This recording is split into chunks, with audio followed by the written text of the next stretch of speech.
Ukraina ei ole ainus riik, kes Venemaale vastu astub. Ka Moldova astub nüüd julgelt esile.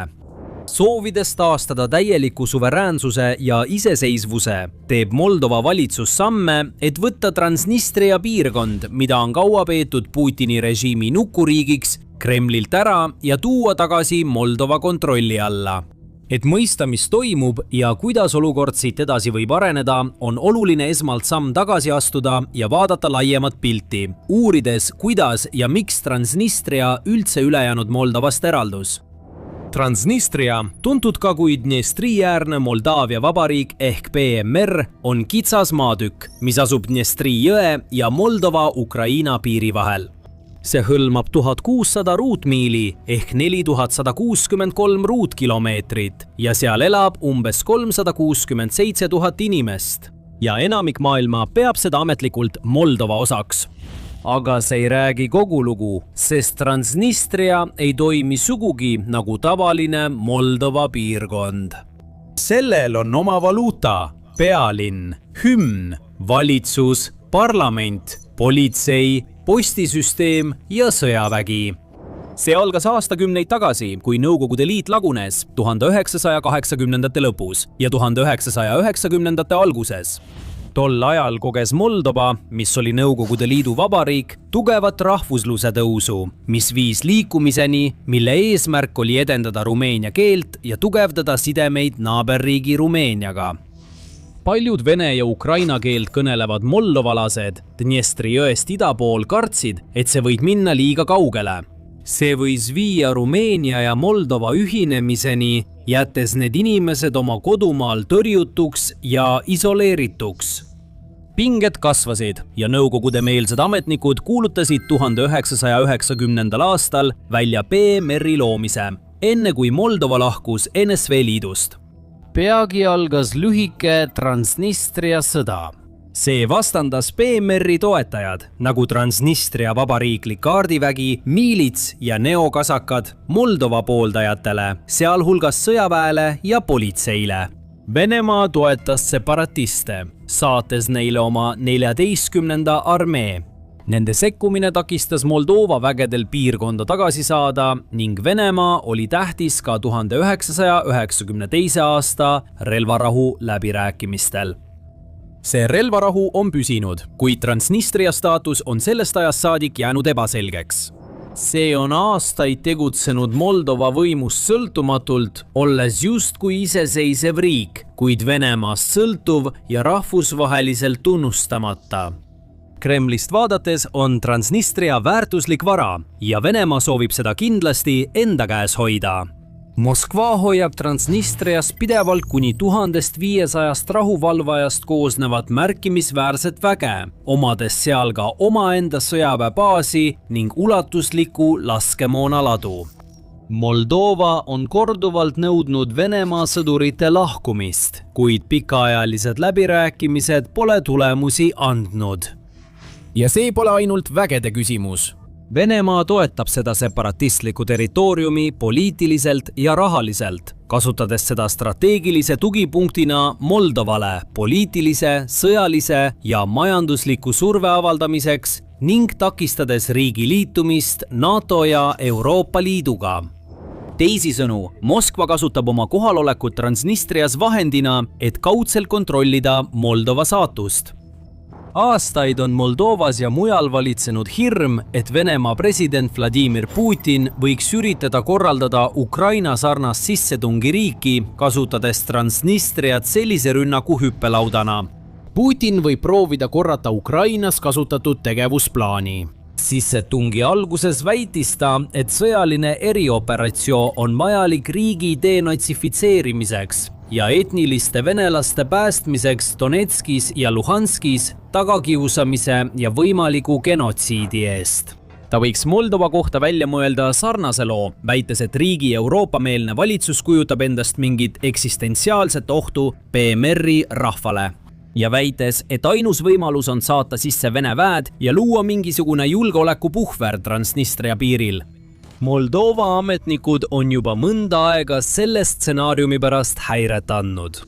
Näiteks aprillis 2025 Endine Moldova luurejuht Yuri Brõtšak nimetas Venemaa sõjalist kohalolekut piirkonnas väga tõsiseks ohuks nii Moldova julgeolekule kui ka Euroopa stabiilsusele.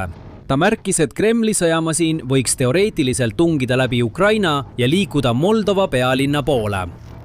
Kui venelased hoidku jumal läbi murravad ja Odessast mööduvad, võivad nad siseneda Transnistriasse ja jõuda mõne päevaga Kišinjovi. See on vaid üks põhjus, miks Moldova ametnikud tahavad Venemaad piirkonnast lõplikult välja tõrjuda. Võib-olla on nende võimalus lõpuks käes. Siin on põhjus. Enne sõda Ukrainaga oli vähe lootust Moldova ja Transnistria taasühinemisele. Piirkond sai üle 30 aasta Venemaalt tugevat toetust, saades eelkõige tasuta maagaasi. See gaas toitis Transnistria ettevõtteid, küttis kodusid ja toetas majandust.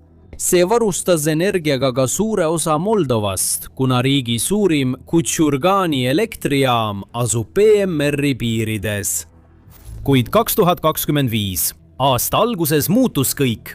5-aastane leping Venemaa Gazpromi ja Ukraina naftogaasi vahel lõppes, viies PMR-i enneolematusse energiakriisi. Üleöö jäi elanikkond ootamatult ilma kütte ja sooja veeta.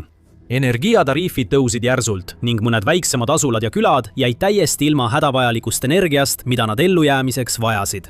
See mõjutas kogu Moldovat, kuid eriti raskelt Transnistria elanikke, kes pidid taluma regulaarselt korduvaid elektrikatkestusi ja jääkülmi kodusid.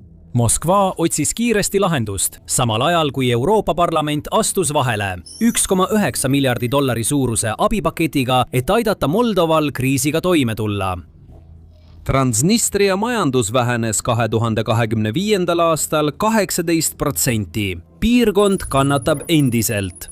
Tööstustoodang langes 30% ja inflatsioon tõusis 15%-ni. Piirkonna SKT elaniku kohta oli 4150 eurot, märksa vähem kui Moldova keskmine 7250 eurot.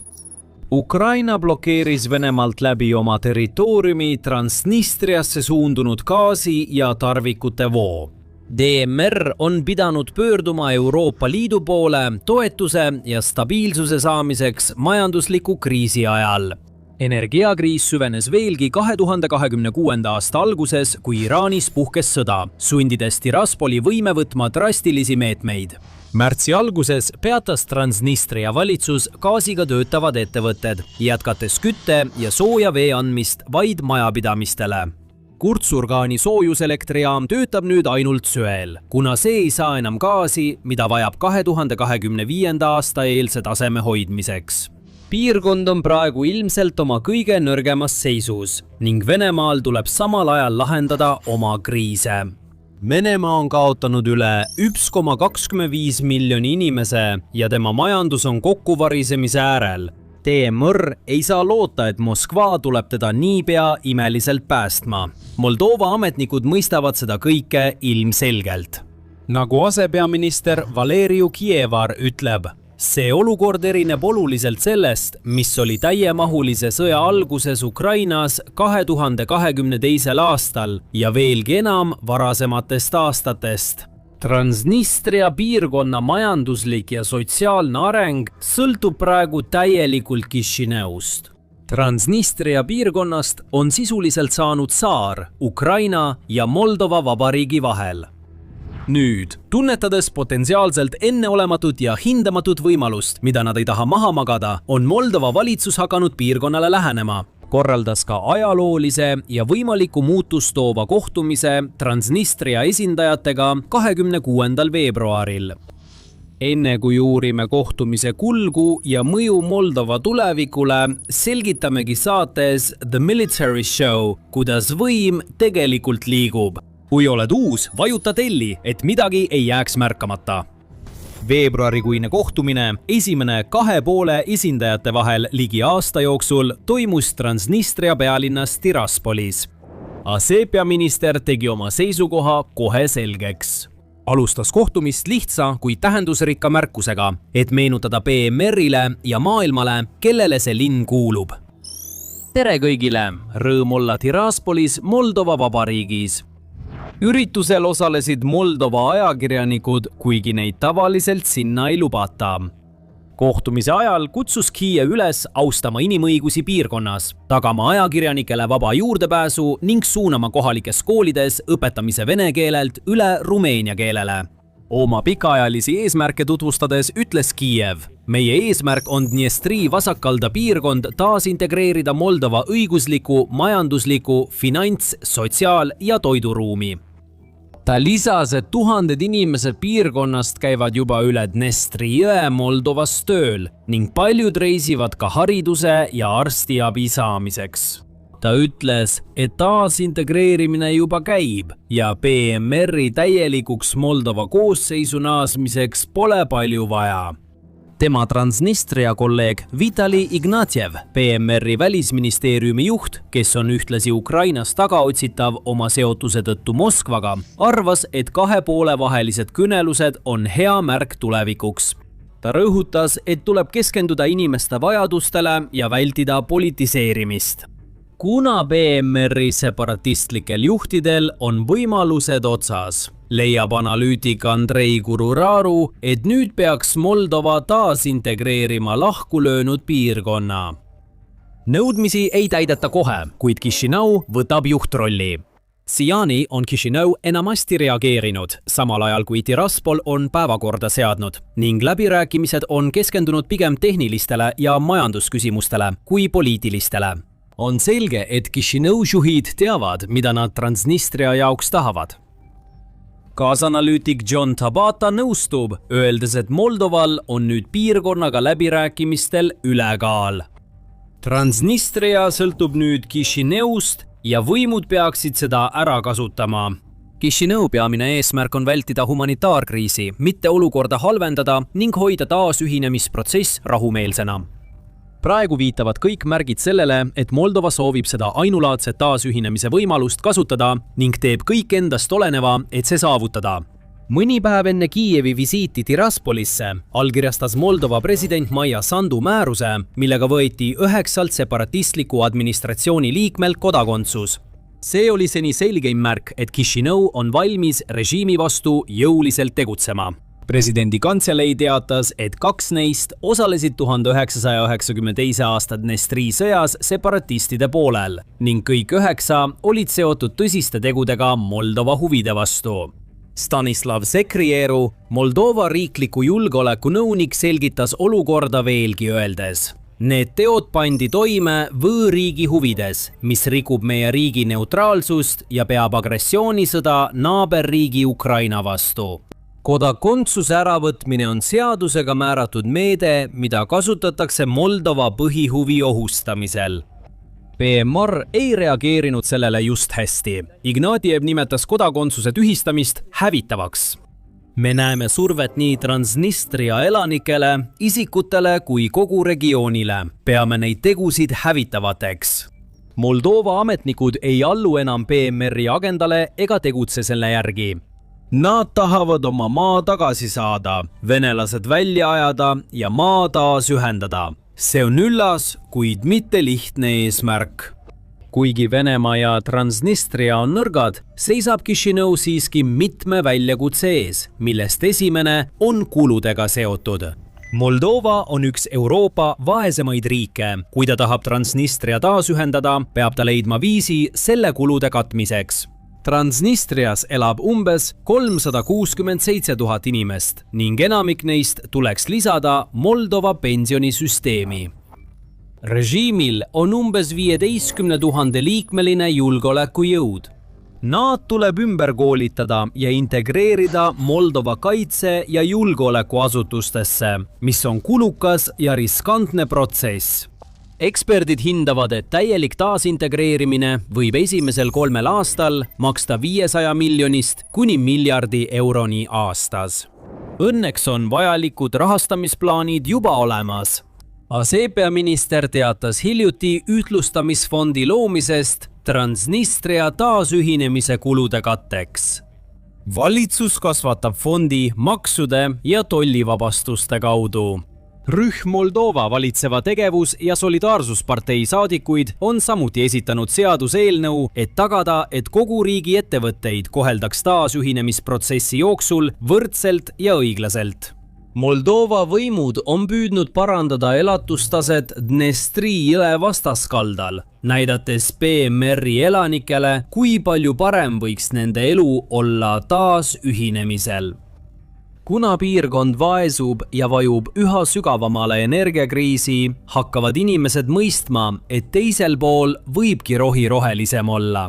10 000 neist käivad juba iga päev üle jõe Moldova ettevõtetes tööl ning see arv on viimasel ajal kasvanud, nagu kinnitab Kururaru. Kišineus töötavate Transnistriast pärit inimeste arv on selgelt kasvanud. Samal ajal on palgad ja hinnad Transnistrias muutunud, mis on elukvaliteeti halvendanud. Ja elatustaseme erinevus Transnistria ja ülejäänud Moldova vahel suureneb tulevikus veelgi, kui piirkond keeldub taasühinemisest. Moldova kavatseb kahekordistada miinimumpalka aastaks 2030, kuid Transnistrias kehtiks see vaid juhul, kui piirkond nõustub Moldova osaks saama. Kuna Moldova muutub lähiaastatel tugevamaks ja jõukamaks. Kuna Moldova eemaldub Venemaast ja lähendab end Euroopale ja läänele, muutub see otsus PMR-i elanikele üha ilmsemaks ja lihtsamaks. Rahumeelse taasühinemise teel seisab ees ainult üks takistus – Venemaa. Transnistria elanikud ja isegi selle separatistlikud juhid võivad lõpuks Moldovaga taasühinemisega nõustuda, kuid Kreml tõenäoliselt ei lepi sellega. On selge, et Moskva tahab hoida mõju piirkonnas, mida tõendab Vene vägede alaline kohalolek Transnistrias alates 1992. aasta separatistlikust sõjast. Venemaa omab ka tohutut laskemoonaladu Transnistria Kolbasna küla lähedal. See on Ida-Euroopa suurimaid laskemoonaladusid ja asub vähem kui miili kaugusel Ukraina piirist. Eksperdid arvavad, et seal on umbes 20 000 tonni Nõukogude varusid ja ilmselt ka mõned suuremad sõjatehnikaühikud. Kuigi suur osa sealsest laskemoonast on aastakümneid vana, mõned isegi teisest maailmasõjast pärit, ei tahaks Venemaa neist varudest siiski niisama loobuda. Paljud analüütikud nõustuvad, Tabata arvates ei too Venemaa oma vägesid vabatahtlikult koju. Probleem on aga selles, et kuigi piirkonnas on suhteliselt vähe Vene vägesid, erinevate allikate järgi 1500 kuni 3000 ei tahaks Moldova neid jõuga välja tõrjuda. Neil ei ole suurt armeed, on vaid 5000 tegevväelast ja 58 000 reservväelast. Moldovaal puuduvad tankid ja teised olulised relvasüsteemid. See pole piisavalt tugev, et minna vastamisi isegi väikese Vene väega nagu Ukraina. Kišinõu ei taha anda Putinile ettekäänet saata rohkem oma relvajõude Moldovasse. Moldova peab lootma diplomaatiale ja Euroopa liitlaste, näiteks oma lähinaabri Rumeenia abile, et aeglaselt avaldada Kremlile survet. Kui Moldova suudab jätkuvalt ärgitada Transnistria elanike toetust täielikule taasühinemisele, on ta juba ühe sammu võrra lähemal tõelise iseseisvuse saavutamisele ja end Kremli kontrolli alt lõplikult vabastamisele. Selles videos saad teada, kuidas Vladimir Putini pikaajalised Moldova plaanid on täielikult kokku varisenud ning kuidas see väike Ida-Euroopa riik seisab vastu maailma suurimale kiusajale ja võitleb oma tuleviku eest nagu ei kunagi varem. Või vaata seda videot, et näha, kuidas Ukraina suurendab survet Venemaale, kasutades 3 olulist strateegilist muudatust oma positsiooni tugevdamiseks ja Kremli surve alla panemiseks. Ära unusta meie kanalit tellida, et saada värskeid uudiseid ja põhjalikku analüüsi maailma konfliktide ja geopoliitika kohta.